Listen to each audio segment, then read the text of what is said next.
A former Spartanburg County Sheriff accused of misconduct in office will soon learn his fate in federal court. We've been sifting through newly filed documents, uncovering years of wrongdoing while in office, and what you need to know leading up to tomorrow's sentencing.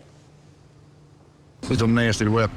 We don't want that used for nothing but what's right. Chuck Wright. We want these people that are on drugs to find God and to get off of that stuff and live a better life. You know, maybe we can help them do that. A once beloved Spartanburg County Sheriff. These folks were in positions of power and trust. Now in the hot seat after documents point to the 5-time elected sheriff of embezzling thousands in public funds, misusing county-issued credit cards, financing addiction, and nepotism. They violated that trust amongst the folks of Spartanburg and the folks of South Carolina. In July 2024, Wright admitted to being investigated by the South Carolina State's Ethics Commission for allegations of nepotism after hiring his son and cousin. Only 4 months later, he sends a letter to county council claiming he never knowingly used his county credit card for unofficial duties. Come spring 2025, the former sheriff takes a leave of absence without providing details. Obviously, we know that there's been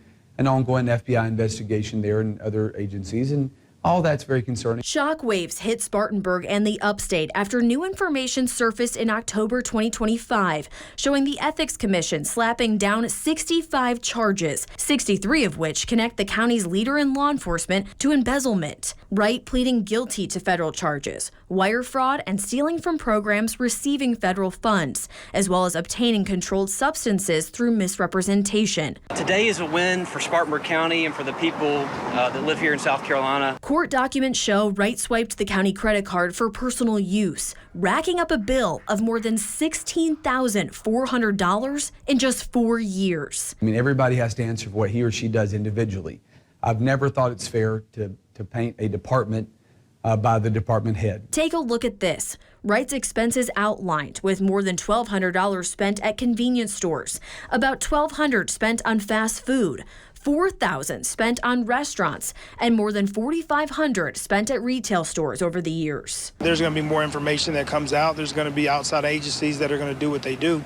But at least right now we can start taking our law enforcement leadership and trying to build back trust for them. Wright's defense arguing his addiction fueled these decisions. Prosecutors saying he even wrote a $1,000 check to an opioid dealer coming from a benevolence fund. And that money is just the tip of the iceberg. $89,000 was withdrawn by cash from the benevolence fund.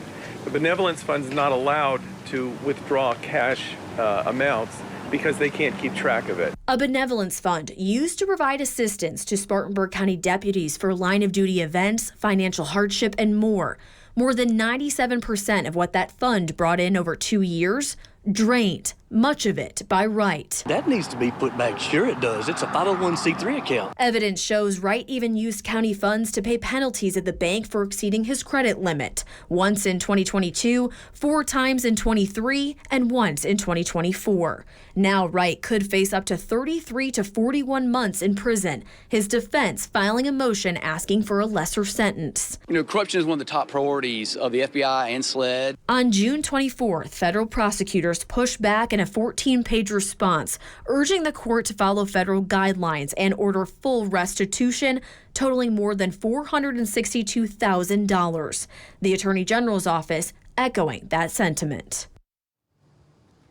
And stay with us here throughout the day tomorrow on WYFF News 4. We will have live team coverage of former Sheriff Chuck Wright's sentencing hearing. We'll bring you the latest here on air and at WYFF4.com, as well as inside of our mobile app.